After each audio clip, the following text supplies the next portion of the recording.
حلال رشتے کے انتظار میں بیٹھی ہوئی عورت کی فریاد۔ میری عمر اب 35 سال ہو چکی ہے، لیکن ابھی تک میری شادی نہیں ہوئی، کیونکہ ہمارے خاندان میں اپنے خاندان سے باہر شادی کرنے کا بالکل رواج نہیں ہے۔ اور ہمارے خاندان کے بڑے اکثر جب آپس میں بیٹھتے ہیں تو بڑے فخر سے کہتے ہیں کہ ہماری 7 پشتوں میں کسی نے اپنے خاندان سے باہر شادی نہیں کی۔ میں 35 سال کی عمر میں پہنچ چکی ہوں، لیکن خاندان سے اب تک میرے لیے کوئی رشتہ نہیں آیا۔ ہاں، خاندان سے باہر بہت سے رشتے آئے،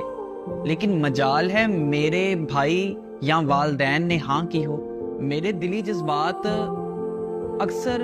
راتوں میں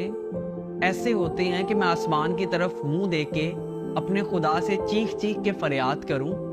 کہ خدا را میری شادی کروا دے، لیکن حیا اور شرم کی وجہ سے میری وہ آواز گلے تک آتے آتے رک جاتی ہے۔ میں اپنے اندر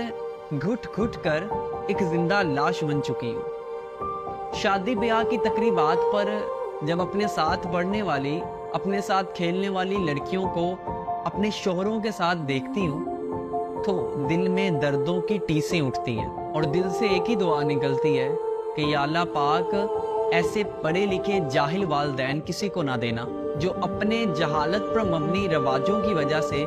اپنے بچوں کو زندہ لاش بنا دیتے ہیں۔ معذرت کے ساتھ یہ بات لکھ رہی ہوں، اکثر خیال آتا ہے کہ گھر سے بھاگ کر کسی کے ساتھ منہ کالا کرواؤں اور پھر واپس آ کر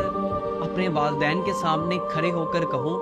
کہ یہ پڑھیں آپ کی 7 پشتوں کے رواج۔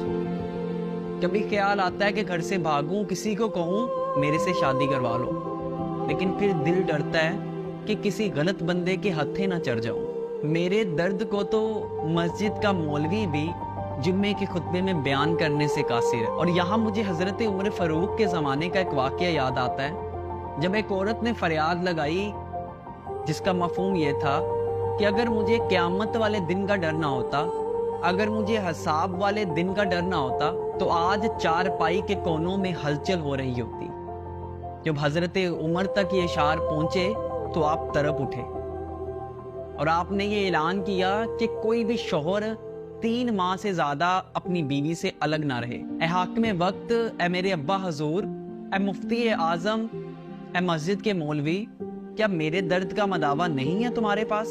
اب اس عمر کے بعد اگر میرا کہیں رشتہ ہو بھی جاتا ہے یا میرے ابا مان بھی جاتے ہیں تو میرے لیے کیا میرے متعلقہ لڑکا مل جائے گا، یا مجھے پھر وہی 45 سے 50 سال کے ایک بوڑھے آدمی سے شادی کرنی پڑے گی جس کے شاید 20 سے 25 سال کے بچے بھی موجود ہوں گے، اور پھر یہی میرے ابا ہاتھ میں تسبیح پکڑ کے کہیں گے بچی کا نصیب ہی ایسے تھا۔ آپ مجھے بتائیں، ایک شخص تیار شدہ کھانا منہ میں لے جانے کو تیار نہ ہو اور پھر بھوکا رہنے کی شکایت کرے تو وہ عقل مندی کا ثبوت تو نہیں ہوگا، کیونکہ مرد اگر لیٹ شادی بھی کر لے، تاخیر بھی ہو اس کی شادی میں، تو زیادہ فرق نہیں پڑتا، لیکن اگر عورت کی شادی لیٹ ہو تو اس کو اپنا من پسند ہمسفر نہیں ملتا، اور اگر مل بھی جائے تو عورت اس طرح کی شوخی اپنے شوہر کو نہیں دکھا پاتی۔ یہ وہ مسئلے ہیں جو شاید آج ہر تیسرے گھر میں موجود ہیں، لیکن ان پہ ہم آواز نہیں اٹھاتے، کیونکہ ان کے پیچھے کہیں نہ کہیں غلطیاں ہماری ہیں۔